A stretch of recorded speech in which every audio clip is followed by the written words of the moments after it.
अस्वस्थ वर्तमानात खरं आणि महत्त्वाचं बोलणारे एक महत्त्वाचे कवी म्हणून ज्यांच्याकडे बघतो ते आम्हा सर्वांचे मोठे बंधू नाशिकहून आलेले कवी संदीप जगताप यांना विनंती करतो की दादा आपल्या मातीतल्या कवितांनी हे कवी संमेलन पुढे घेऊन जावं. सर्वांना विनंती आहे की जोरदार टाळ्या. पहाटे 3ला बाहेर पडून 4:30 पर्यंत सतत कंटिन्यू प्रवास करून ते आपल्यासाठी आलेत. कवी संदीप जगताप, नाशिक.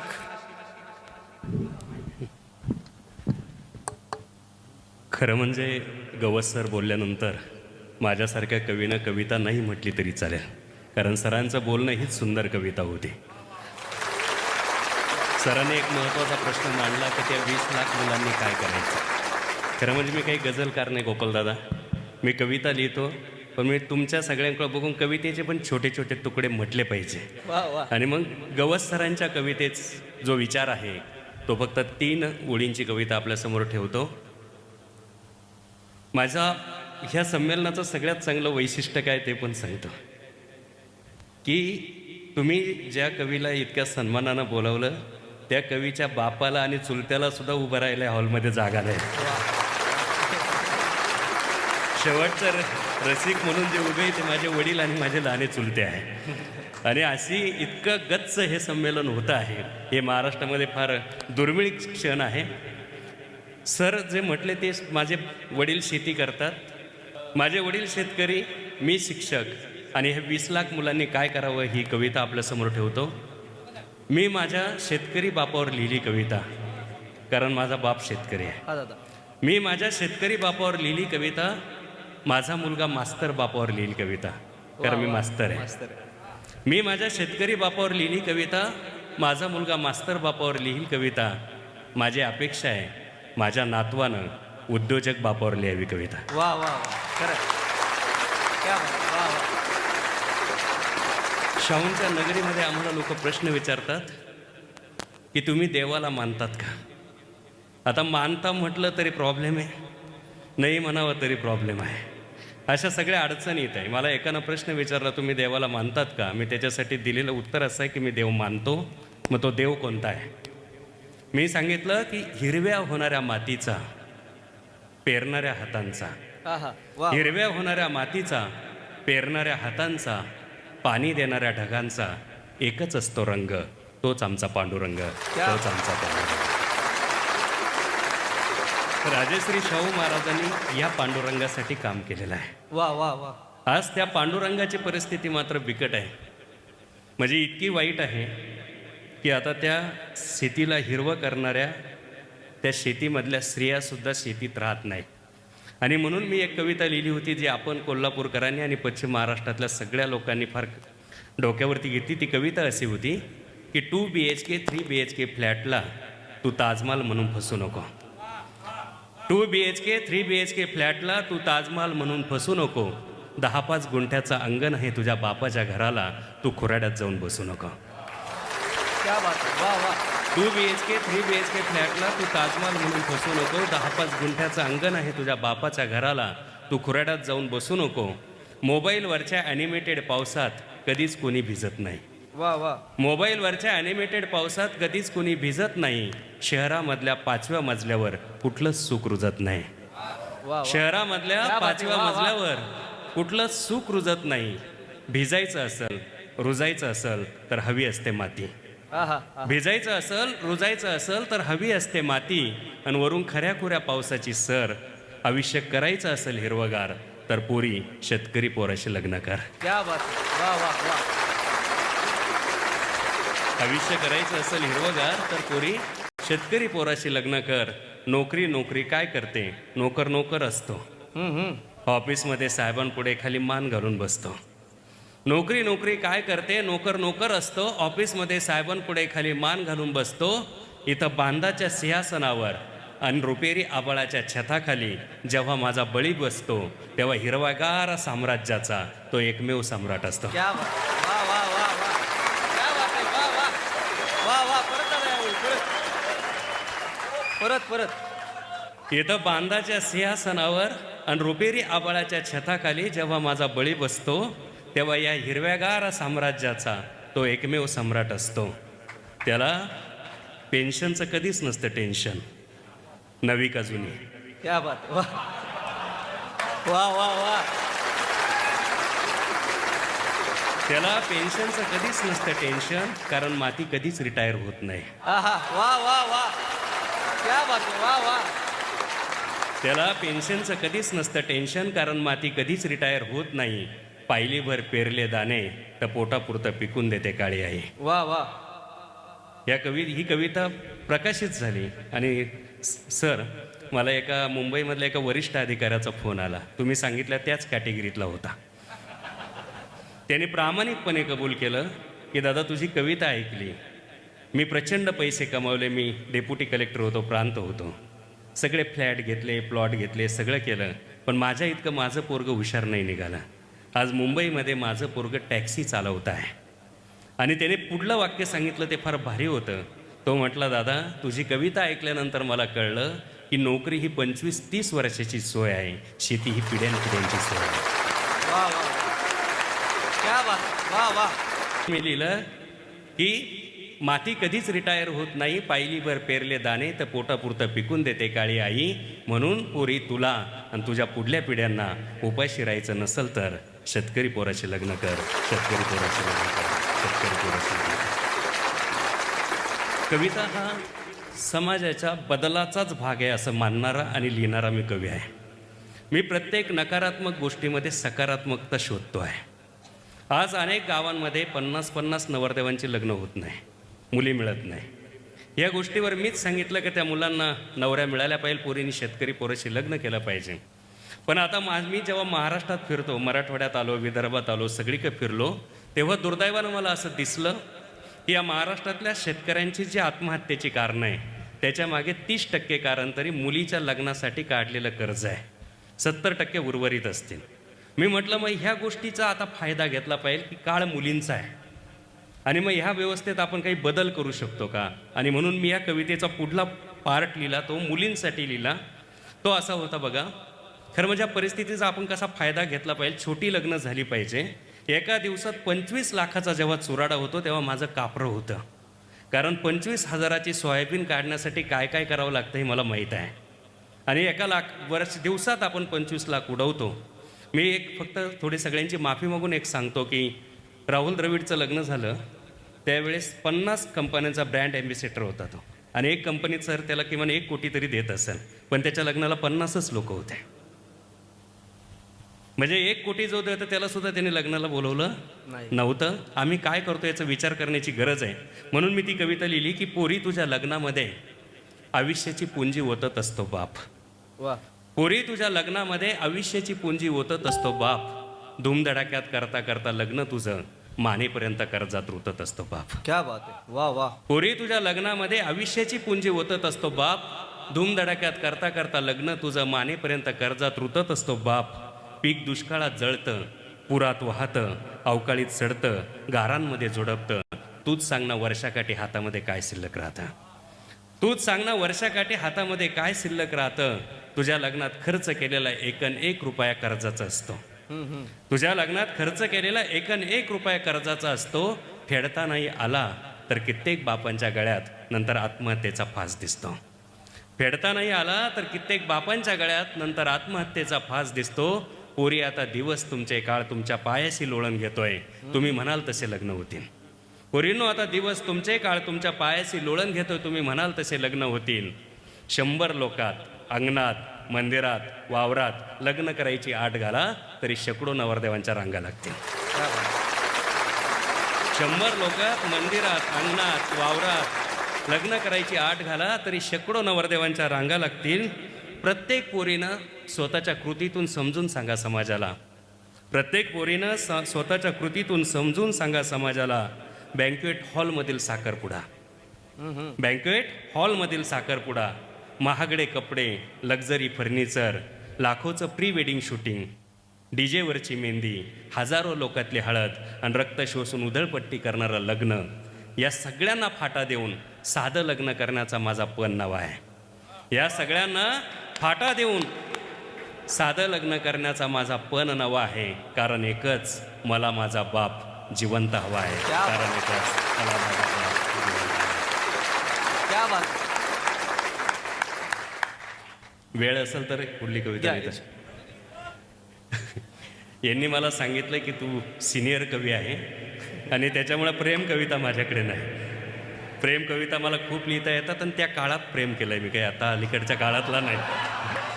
माझं असं म्हणणं आहे की जो माणूस प्रेम करतो तोच क्रांती करतो. माझा उल्लेख केला रोहितनं की हा संघटनेत काम करतो. सर मध्ये एका गॅदरिंगच्या कार्यक्रमाला मला बोलवलं. मला तिथल्या प्राचार्याने विचारलं, सर वेळ आहे की? म्हटलं आहे. ते म्हणे आमच्याकडे थोडीशी अडचण आहे. म्हटलं पैसे बिशायचे असेल? म्हटलं गाडीचं दे. ते म्हणे ती अडचण नाही. म्हटलं मग अडचण काय? म्हणे आमच्याकडे पाहुणा येतो, बोलतो, तो तास दीड तास काय बोलायचं बोलू देतात, नंतर माईक मुलांकडे जातो, मुलं त्याला प्रश्न विचारतात. म्हणजे पाहुणा जे कपडे घालून आलेला असतो गोपालदादा आपल्यासारखे, तो फाडण्याचा कार्यक्रम असतो. मी म्हटलं मी त्यांच्यातलाच आहे, कारण मी मागच्या बेंचवरचा आहे, मी काय पुढला नाही. काहीच अडचण नाही. गेलो, कार्यक्रम झाला. पहिलाच प्रश्न पुढं गेला, माईक गेला आणि एका मुलानं उठून मला प्रश्न विचारला, सर तुम्ही इतक्या छान कविता म्हटलं, इतकं सगळं बोलले, पण तुम्हाला हा शेतकरी संघटनेत जायचा रिकामा धंदा कसा सुचला? मी म्हटलं बाबा माझा पहिल्यापासून एका गोष्टीवर विश्वास आहे की तुम्ही लोकांसाठी काम करा, त्याचं फळ तुम्हाला मिळतं. तो म्हणे असं नाही, उदाहरणासह सांगा. म्हटलं जेव्हा आम्ही कॉलेजला होतो तेव्हा मोबाईल काही नव्हते रोहित दादा. म्हणजे एक मिस कॉल नाही, काही नाही. तेव्हा पत्र हे एकमेव माध्यम होतं. तुझ्याशिवाय जगू शकत नाही, तू नाही म्हटली तर उद्या माझा चेहरा दिसणार नाही. आणि सगळ्या कॉलेजला पत्र लिहून द्यायचं काम मी करायचो. सामाजिक सेवा पहिल्यापासून. मी माझ्या एका मित्राला पत्र लिहून दिलं. ते पत्र त्या पोरानं गाढवानं आहे तसं फक्त त्याचं नाव टाकलं, पोरीला दिला. त्याने अक्षरसुद्धा बदललं नाही. स्टँडवर मला पोरीनं पकडला. मला म्हणून वह्या दाखव. तिला माहिती होता उद्योग कोणाचा असेल. मी म्हटलं आज वह्याच आणल्या नाही. ती म्हणे समोर पोलीस दिसतो का? म्हटलं आणल्या ना. तिनं वह्या काढल्या, पत्राला अक्षराला अक्षर मॅच केलं. मला सगळं संकट कळत होतं, कारण स्त्रियांचं मुलींचं प्रकरण असलं की पोरांमधले किती सामाजिक कार्यकर्ते जागे होतात मला माहिती आहे. ते इतर वेळेस झोपलेले असतात, पण पोरीचं प्रकरण म्हटलं का हा त्याच्यापुढे, तो त्याच्यापुढे. मी म्हटलं आता घरी जाऊन वडिलांना काय सांगायचं, आईला काय सांगायचं, डोळे कशानं फुटले, गाल कशानं गेले, हे सगळं सांगायचं. हा धोका टाळला पाहिजे म्हणून मी सरेंडर करायचं ठरवलं. मी तिला म्हटलं हे पत्र मीच लिहून दिलं, त्या गाढवानं त्याच्या अक्षरात द्यायचं तर माझ्या अक्षरात दिलं, चूक झाली माफ कर, तुला वाजवायचंच असेल तर स्टँडवर नको. म्हटलं लायब्ररीमध्ये रिडिंग रूममध्ये कोणीच नसतं, तिथं जाऊ काय फटकावायचं फटकाव, इथं इज्जत घालू नको. ती म्हटली तू एकाच गोष्टीनं वाचू शकतोस. म्हटलं कशानं? तिनं ते पत्र माझ्या हातात दिलं, गोपालदादा. म्हटलं फाडू का? ती म्हणे नाही तू एकाच गोष्टीनं वाचू शकतो. अगं म्हटलं काय करू? फाडू का? ती म्हणे नाही. म्हटलं मग तू एकाच गोष्टीनं वाचू शकतो. अगं म्हटलं करू काय? ती म्हणे काहीच करू नको, त्याचं नाव खोड तुझं टाक. वा. सर तेव्हापासून विश्वास आहे, लोकांसाठी काम करा. वा वा वा. क्या बात आहे. वा वा वा.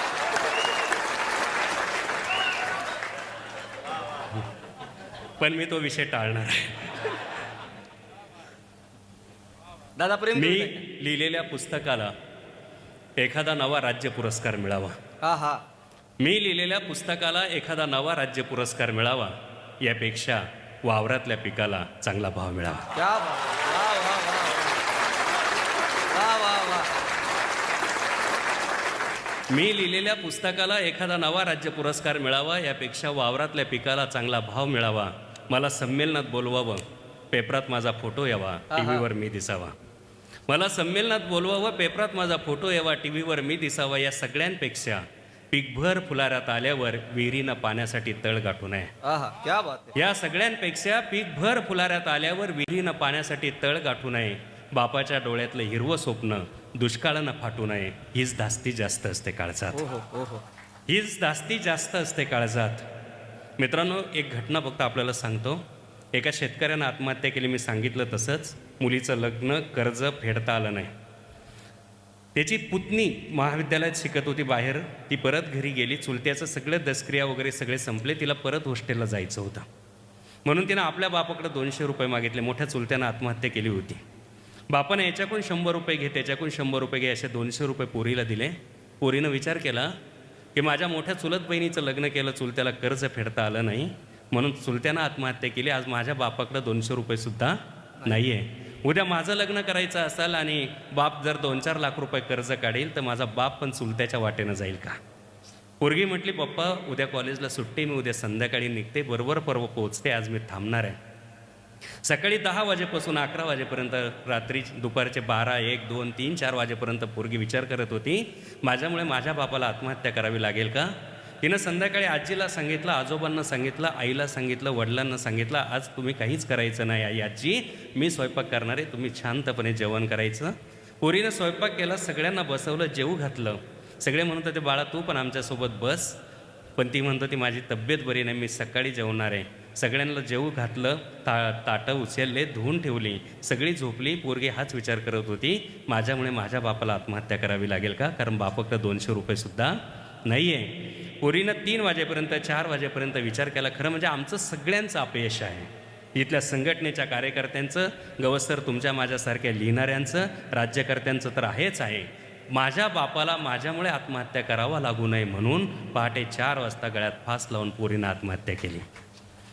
इकडं आमचा महाराष्ट्र चाललाय म्हणून मी लिहिलं, काल बापा आधीच पोरीनं आत्महत्या केली, तेव्हापासून माझी कविता आतून बाहेरून हादरली. तेव्हापासून माझी कविता आतून बाहेरून हादरली. कारण नुसतं आभाळच फाटलं असं नाही, तर मातीसारखी मातीसुद्धा आमच्यावरती रुसली आहे. या देशातली अख्खी व्यवस्थाच चिखलात जाऊन बसली आहे. त्यांनी गावं बुडून धरणं बांधली, पाणी फायलींमध्ये गडप. त्यांनी गावं बुडून धरणं बांधली, पाणी फायलींमध्ये गडप. यांनी समृद्धीसाठी रस्ते केले, त्यावर गिधाडांची झडप. आता शक्तीपीठ आणताय. त्यांनी गावं बुडून धरणं बांधली, पाणी फायलींमध्ये गडप. यांनी समृद्धीसाठी रस्ते केले, त्यावर गिधाडांची झडप. कर्जमुक्तीचं हिरवं कणीस दाणे कुठं आहे, अच्छे दिनचे नुसतेच ढोल गाणे कुठं आहे. क्या बात आहे, वा वा. कर्जमुक्तीचं हिरवं गणित दाणे कुठं आहे, अच्छे दिनचे नुसतेच ढोल गाणे कुठं आहे. मी लाभार्थी, माझं सरकार माझ्यावरतीच गोळ्या झाडतं. आश्वासनांचा रोज मुसळधार पाऊस रान पाण्यासाठी जळतं. क्या बात आहे, वा वा. जाहिरातीतल्या पोरींसारख्या योजना असतात देखण्या. 32,000 कोटी असले तरी 3200 रुपये सुद्धा येणार नाही. जाहिरातीतल्या पोरींसारख्या योजना असतात देखण्या, आणि पुढं आमच्या तुमच्यासाठी की मान आणि धनाच्या तुकड्यांसाठी सत्ताधाऱ्यांच्या दारात लाळ घोटतात लेखण्या. वा वा. मान आणि धनाच्या तुकड्यांसाठी सत्ताधाऱ्यांच्या दारात लाळ घोटतात लेखण्या. TRPचा खिसा भरून बातम्या आत्महत्येचा टाहू फोडतात. TRPचा खिसा भरून बातम्या आत्महत्येचा टाहू फोडतात. टाळ्या मिळतील अशाच साऱ्या संघटना भाषणं जोडतात. क्या बात आहे, वा वा. टाळ्या मिळतील अशाच साऱ्या संघटना भाषणं जोडतात. जो तो उठतो आमच्या टाळूवरचं लोणी खातो, शेतकरी मात्र वावरामध्ये वावरासारखाच भेगाळत राहतो. म्हणून आता गल्लीपासून दिल्लीपर्यंत खोल नांगरट घ्यावी लागेल. वा वा. म्हणून आता गल्लीपासून दिल्लीपर्यंत खोल नांगरट घ्यावी लागेल. तेव्हाच तुमच्या माझ्या आयुष्यातलं तण जाईल, तेव्हाच तुमच्या माझ्या आयुष्यातलं तण जाईल. आणि या नांगरटीला मी तुमच्या पुढे आणि माझी कविता माझ्या पुढे राहील. माझी कविता जाते. दादा, अतिशय नेमक्या विषयांवर आपण बोट ठेवलात. नारायण सुमंतांच्या फार सुंदर ओळी आहेत की हरित क्रांती धवल क्रांती गलबला खोटारडा, धरण झाले बांधुनी अन पावसाळा कोरडा, टँकर मागे फिरे यशोदा पाण्यासाठी कृष्ण रडे, आणि गेला पाणी कुणीकडे बाई गेलं पाणी कुणीकडे. ही अवस्था विदर्भातल्या आणि अशा महाराष्ट्रातल्या अनेक धरणांची आहे. राजकीय व्यवस्थेचं अपयश आणि या सगळ्यांचा उल्लेख आणि एकूणच अस्वस्थ वर्तमानाचा उल्लेख आपण केलात. सतीश दराडेंच्या ओळी या सगळ्याला खूप लागू पडतात की ही पिस्तुले पुरातन, या बंदुका सनातन, गोळ्यांपुढे करावे कसले विचार मंथन. तू गाय मारल्याचा तोंडास वास येतो, तू गाय मारल्याचा तोंडास मात येतो. सिंहा पतंजलीचे दातास चोळ मंजन, सिंहा पतंजलीचे दातास चोळ मंजन. इतकं अस्वस्थ वर्तमान आहे. आणि या सगळ्याबरोबर आता मातीच आपल्यावरती रुसली तरी शेवटी आपल्याला मातीशिवाय पर्याय नाही. चंद्रशेखर कांबळे सर समोर आहेत, त्यांच्या ओळी मला फार आवडतात. ते फार सुंदरपणे म्हणतात की वापरा 2-2 सिम कार्ड आणि मेमरी कार्ड ही करा चेंज. वापरा 2-2 सिम कार्ड आणि मेमरी कार्ड ही करा चेंज. पण मातीत रुजल्याशिवाय तुमचा टॉवरही धरत नाही रेंज. पण मातीत रुजल्याशिवाय तुमचा टॉवरही धरत नाही रेंज. हे सुंदर, अतिशय सुंदर ओळी आपण घेतलात. आणि अजून एक आवर्जून उल्लेख करावा लागेल, शेतकरी मुलाशी लग्नाचा त्यांनी उल्लेख केला. 2 महिन्यापूर्वी गवसर फार बातमी होती, संदीप जगतापांच्या एका कवितेमुळं एका मुलीने निर्णय घेतला की मला शेतकरी मुलाशी लग्न करायचं आहे, आणि तिनं शेतकरी मुलाशी लग्न केलं. आणि महाराष्ट्रातल्या सगळ्या मराठी माध्यमांनी आपल्या चॅनलला ती बातमी दाखवली. एक कविता तरुणाईमध्ये काय परिवर्तन करू शकते याचं सगळ्यात मूर्तिमंत उदाहरण ही कविता आणि कवी संदीप जगताप आहेत. जोरदार टाळ्या कवी संदीप जगतापांसाठी वाजवूया.